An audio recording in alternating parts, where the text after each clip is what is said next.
Welcome to Super Mania. I am your host, Catherine McCord, and I am very excited to welcome back an all-time favorite guest of mine from my other show, Career Launch Live, Hollis Roberts. I'm going to bring her on in just a minute. She does some pretty amazing work and also has some great insights for us today. And if you're new to the Super Mania show, we are here to talk about the superpowers involved with neurodiversity, to debunk a few myths, and to have some fun along the way. Oh, and hi, Dan, and you're right. I'm on time, and that is not very neurodiverse thing to do. You are super correct. Everybody, I'm going to show a comment from Dan Roth. He is one of my favorite superheroes. He's actually mentioned on our site. Check out Job Connection Tuesday and all of his amazing work that he's able to do as part of his superpower in his neurodiversity.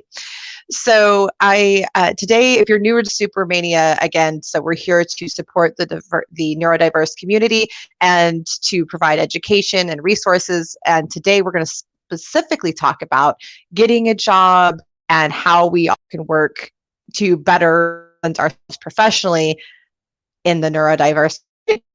Without any further, I'm bringing Miss Hollis. Welcome. Hi, thanks for having me today. We're so fun today. Seriously, it's a pleasure. You've been on my other show, Career Launch Live, before and given us some wonderful. So I was super stoked that you wanted to join me for today's episode.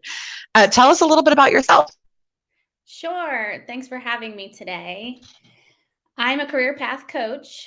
I work with students and adults throughout the country and helping them define who they are and what they want for their career. So I started out my career writing resumes and LinkedIn profiles, and I still do that piece. But one thing that I realized as I was doing that work was there is a huge gap for most of us in understanding what our superpowers even are. So that's one of the main reasons that you and I have connected is we both are really passionate about owning our unique differences. Yes, we are. To make us special. That's right. And actually, that's exactly what you specifically here for this. You understand what it means to bring out a superpower and to really focus in on that uniqueness. I do want we've just had some people say hello that do not normally, that are just join us for the first time. Dan obviously is very excited to see you, Hollis. Yeah. So with this community, one thing you've realized is that first of all, talk about that there's a lot of employers that don't understand and that think that it's something to shy away from, which is so not.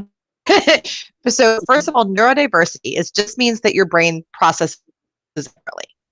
So it has 50 neurodiversity that are. So when you're thinking about, why you would want to hire somebody that thinks differently from you, what are some things that you come up with right off the top of your head that would be? What's interesting to me is I think this message is actually out in the community at the moment of hire people who think differently. And we oftentimes keep that pretty small still of what different is allowed to be.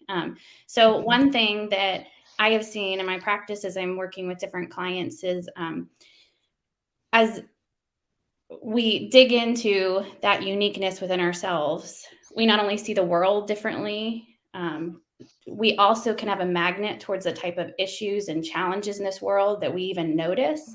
And we're missing out on an entire scope of opportunities if we're narrowing it to people who can assimilate in this world. And I specifically say it that way because I'm pretty sure all of us have some kind of mental specialty, and there's a certain set that are considered normal and accepted and assimilate really well into society.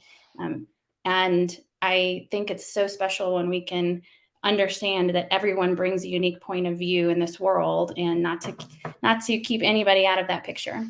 Absolutely. And I think too, and to your point, it is getting better about the, hire somebody who's different.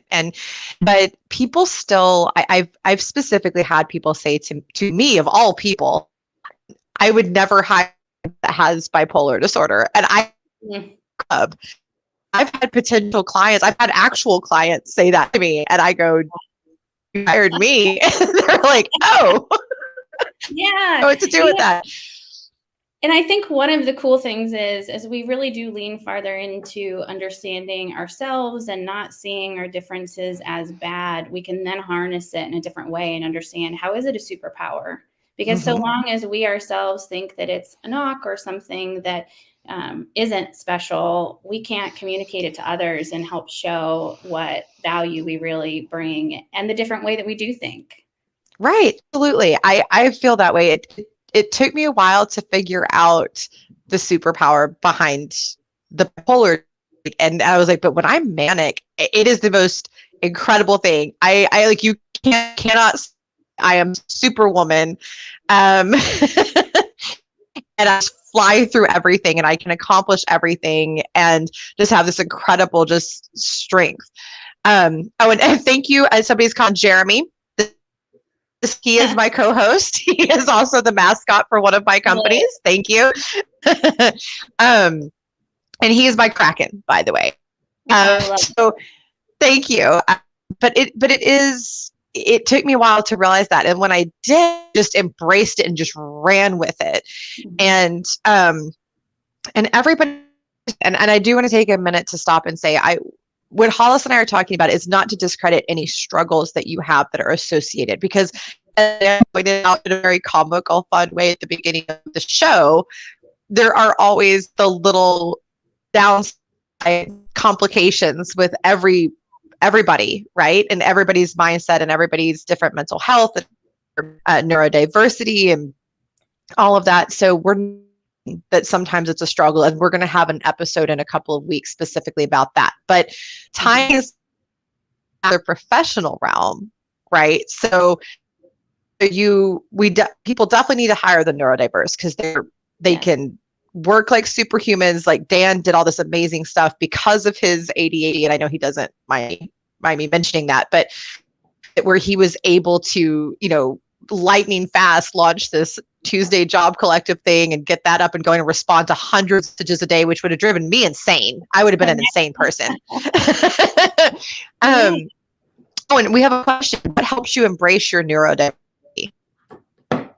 Yeah. What's the answer for you on that one? For me, curious, it actually is similar to a question I had, which was, how did you even start identifying it as a strength? What was the process for you? So well, I very much, so I was raised by very practical people, but I also had some great hippies in my family, and they taught me the yin and the yang, right? So like, everything has balance. Everything has unity within itself. And I've always believed that every trait in every person has good and bad, no matter what it is. Even if you're violent, there's a time and a place for that, right? And there can be a positive aspect to that can be used. So for me, it was stopping and going, okay, so sometimes this thing about myself is really frustrating, but where is it good? And I just started processing that. And I realized, oh my gosh, there are all these great things that I can do. And even in my depression cycles, there's some good too. And so it's just kind of stopping and realizing and taking a moment to pause and think, this stinks about this, but there's this awesome thing coming out of it. Like, sometimes for some people it's art. I know some people who create amazing art when they're in a depressive cycle, things like that. And it's really a spectacular kind of realization. With Dan, it was realizing his ability to create this beautiful project. I have my sister who became a counselor and found her empathy and compassion that she had as part of her neurodiversity, and even part of her other neurodiversity it helped her study. So it just, so she embraced that and used that to help other people. So I think you have a compliment. Apparently you look great today, which you do. You look gorgeous as always. Positive way.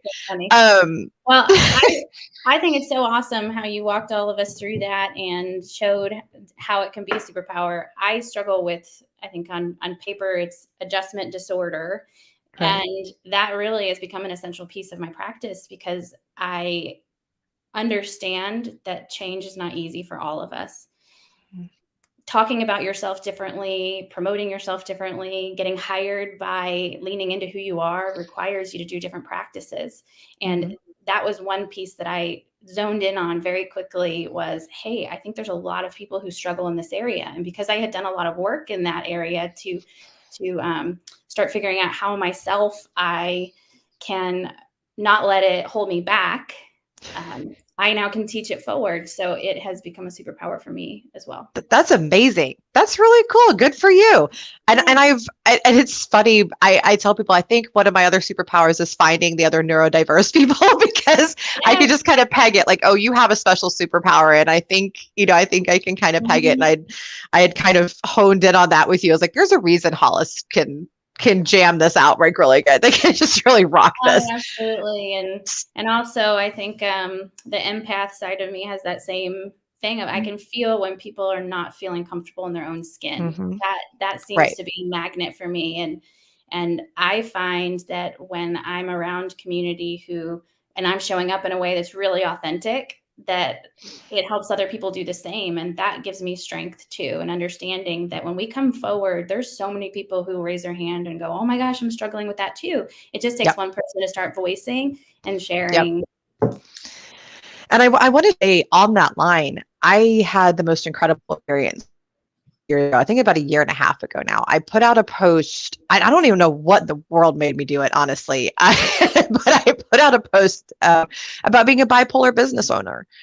I love it. And it did well. Yeah, I remember you commented on it and everything. And then but it was not the public stuff that got me. It was the private messages and the people just saying, I didn't know that this was a thing. I didn't, I thought because disorder I couldn't do this, or just, hey, it's great to know that somebody else is out there that's going through this too. And just having that connection and saying, thank you for saying that it's not something wrong with me, that it's just, this is just how I am. This is just how I process. And I said, it's wrong with you. And I always tell people, years ago, I said, it's whatever is going on with you, mental health, your neurodiversity, even a physical problem. Like I have more health problems than most 80-year-olds, right? And I say that to be, it's just kind of funny to me at this point, but all of that is not who you are. It's no different than your pinky, right? It's just a part of you. You don't say, oh, there's that girl with a pinky. That's weird. It's going to say that, this is just a part of you. And so you use that, you just like your finger, right? You use that and you use it as a tool. And when people say authentically you, people always kind of like roll their eyes, right? They're like, oh, it's hippie. But what I tell people is when you're the most you, and you should always put your best foot forward, right? Like don't be the you that shows up to an interview in pajamas. Like don't do that. But be you, because it will actually help you to get a job is what I've learned, right? Yes. It actually, like you'll get the right people attracted to that. And when you look for a company that aligns with you, and I've actually posted about this recently, when you get a company that aligns with you and your missions in life and the things that excite you and the things that get you going, you'll have a better chance of getting the job, right? Yes. Well, and one thing I think we underestimate is that authenticity isn't just for others. It isn't this be yourself, show up as you are. It's own who you are. Be comfortable in your own skin and understand that what you do, all those things that you do best, somebody out there needs it. And so if you can get hired by being yourself, then we would all be in careers that we just felt really fulfilled in, but it requires you showing up as you. As long as you put out somebody else's version of what you think they want to hear, you're going to get hired for things that you think they want you to do. And we continue this cycle of what I would call unhappiness, but of feeling like we have to assimilate, fit in, not be comfortable with ourselves. So it starts with showing up exactly as you are. It starts with businesses asking questions that allow you to share your uniqueness and don't encourage you to just say the right things. So absolutely. And it is about again, putting your best foot forward, but showing that you're focusing on that uniqueness. So how do you do that? Like, that's always the question, right? So, okay, great. So I need to focus on my uniqueness. How in God's name do I do that? Especially when everything is centered around a document like a resume. How do I, and you know how I feel about resumes, Hollis. You know my frustration there. But how do you show your uniqueness? Let's start with the resume. Then we'll get into the other fun stuff. But how do you show your uniqueness in your resume? All right. So it actually starts before your resume. In my eyes, it starts with understanding your package. It starts with understanding your strengths, your talents, the environment where you thrive, the unique way you see the world. And once you understand that piece of who you are is when you can now include it on your resume. So oftentimes I think we start with that resume piece and we think, what have I done in the past? What do other people want to hear? And we already start to try to write a story that sounds good on paper instead of owning who we are. So once you've dug into what makes you different, unique, great, what are the skills you picked up over the years, then you have to reflect that on paper. So it starts by telling a story. A resume is a story of what somebody would be hiring. And it's really not much different than when you go buy a product at the store. You're reading, what is this brand about? With this product, what use would it have in my life? And it's the same thing when somebody's reading their resume. They're already thinking about how would you fit on their team? What unique differences does this person bring to our organization? So you have to put all of that front and center and not be so scared about the ATS system. I understand it's a necessary evil. Gosh, I hate it. But oftentimes we just start simulating, like, what do they need to hear so that I'll get the interview? And we strip all of our uniqueness out of it and then wonder why we're getting interviews for places that just want us to bring them money. And I want to throw this out there too, because, and I'm curious on your take on this, but this is a pet peeve of mine, is that I see people do all day, every day, is they just tell me their job duties from their last job on their resume. And I'm like, no, I don't care. Tell me what, And so I tell people, what I've always tell people, and I want to throw this out there, guys, I am not a resume expert, but I look at them all day long. But from my perspective, I tell people what I've seen be wildly successful is talk about first of all, brag. People are always afraid to do that. I'm like, brag. Tell all your awesomeness. Hey, I accomplished this and this and this and this, and it was so great. And brag. Yes. Then, yes, brag. Do it. Be quantifiable when you can. When you can. And Dan saying yes, that people do that on his TSA Job Collective. Yes, they absolutely do. Then on top of that, make sure that you're tying everything into what you want to be doing, right? So not just the story of what you did, which yes is important, you kind of want to convey that, but focus it on, this is who you're getting, this is what I can do. And really focus it on those skills. So even though there's a skills section, to me, everything should be about your talents and your skills and showing all of that off. You nailed it, Catherine. I agree completely. And it starts by understanding that story of what you really bring to companies. So I have a client who is autistic, has ADD, and she's really figured out how to harness it and understanding that she really likes structure. She likes doing the same thing repeatedly. She's a massage therapist and really thrives in that zone. And part of the way that she's been successful is she knows how to own it. And so when she goes and an interview is the same as just like a verbal version of what your resume should be. But as she's describing herself, she understands the superpower behind it. So she can tell companies, I'm very reliable. Yes. I really enjoy all the stuff that a lot of people don't like. I enjoy doing that. I really like making the experience wonderful and listening to what somebody needs and making sure that I'm using what I've learned. And she understands how to bring that to life. It's made all the difference. I love that. And that's so true. And I have a similar type. I have an advisor on my applicant tracking system that is for anti-bias and very neuro-diverse. I'm firing the resume forever. But it's, yeah, I know. That's our ultimate goal. I think that but one of the most fascinating things with Mervyn is, and lives in UK, and he is an autistic man, and it is so fascinating. And when I invited him to participate in the feedback on the ATS, and he sent me, he did, like everybody else just gave me comments or said this or that. This man made me a full-on report with research and tables and like a whole spreadsheet.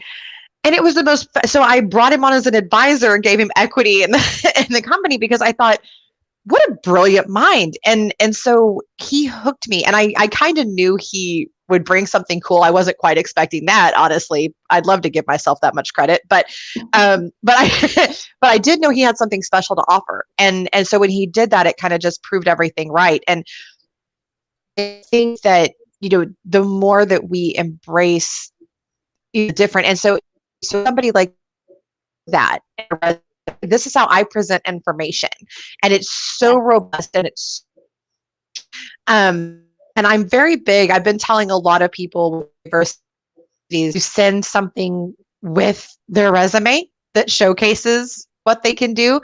Yeah. Hey, here's a sample, something like that. Just like, this is how awesome I am. You hiring me right now? Like, this is ridiculous.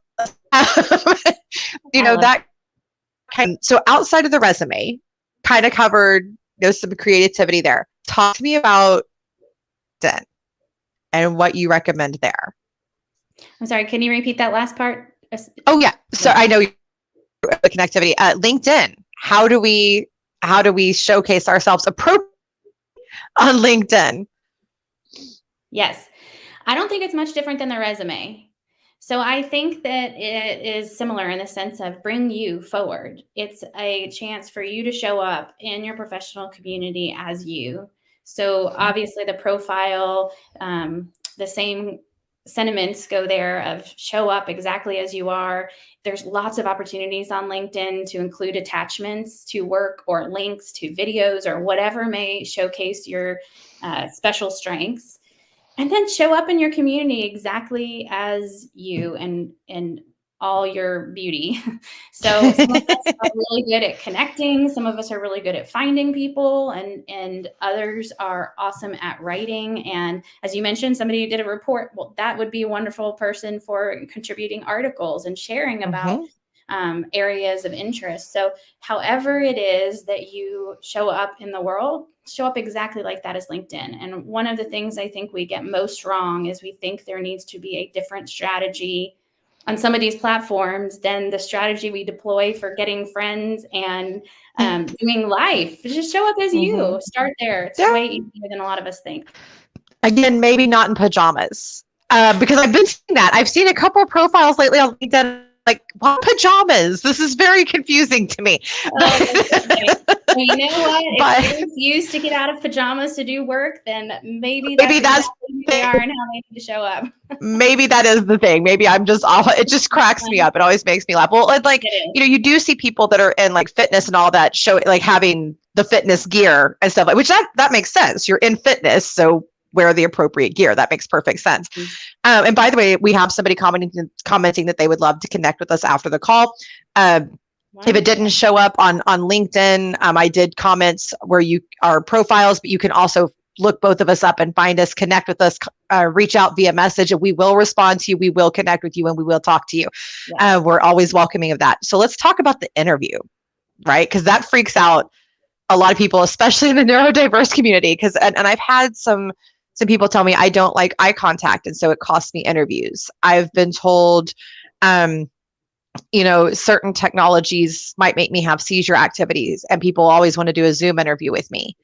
And so the first thing I want to say, and I know this is super controversial, but I just don't care. It just is what it is. Plan your interview process that someone at some point is going to need an accommodation, and just already have options available. So say, hey, for your next stage, we did the phone interview, which is pretty standard. And so say, okay, so for your next interview, we have these 3 options. What works best for you? And don't make them ask for an accommodation, because most people feel like you're automatically going to discriminate against them. And whether it's conscious or unconscious, a lot of times that is exactly what happens, right? So if you're trying to embrace that difference, set up your interview process accordingly ahead of time. But when that doesn't happen, what do we do? Which it probably, most people don't think like that. So then what do we do? What are your thoughts, Hollis? Yeah, well, first, I hadn't considered what you just shared, and I think it's beautiful to say, if you want to be inclusive, already think about the practices that will create inclusivity. And so I'm not sure I've met a person that doesn't want to feel a part of the community. So if from the get-go you're already having to mention some of the things that you might not be comfortable with, or you're afraid how it's going to be perceived, then already you're starting off on a wrong foot as a company. So great point there. So from an interviewee standpoint, I think it can be so beautiful when you understand how you can thrive. So I think we focus a lot on, this is what doesn't work for me. And there's a flip side to the coin to say, what does work for me?